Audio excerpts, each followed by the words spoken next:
തുള്ളിച്ചാടും മാട്ടിൻകുട്ടി തള്ളയ്ക്കെന്നും കിലുക്കാം പെട്ടി. അമ്മയാടു കാണാതെ പറഞ്ഞതൊന്നും കേൾക്കാതെ തനിയെ കാട്ടിൽ പോയി. കാട്ടുപുല്ലിൻ മേട്ടിലൂടെ പാട്ടുപാടി നടക്കുമ്പോൾ രാത്രിയായി, കൊടും കാട്ടിലായി. വഴിയൊന്നും അറിയാതെ ഉരിയാടാൻ കഴിയാതെ കരഞ്ഞു കുഞ്ഞാടവൾ. കാട്ടുപുല്ലിൻ കൂടിളകി കാട്ടിൽ ചെന്നായി കളിര തേടി. ആരോരുമില്ലാതെ അലയുമാ പാവത്തെ ആ രാത്രി അവർ കൊന്നു തിന്നു.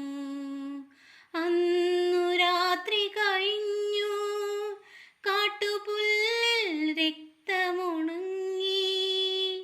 അമ്മതൻ കണ്ണുകൾ മാത്രം മിഴിനീരിലെന്നും നനഞ്ഞു. തുള്ളിച്ചാടും മാട്ടിൻകുട്ടി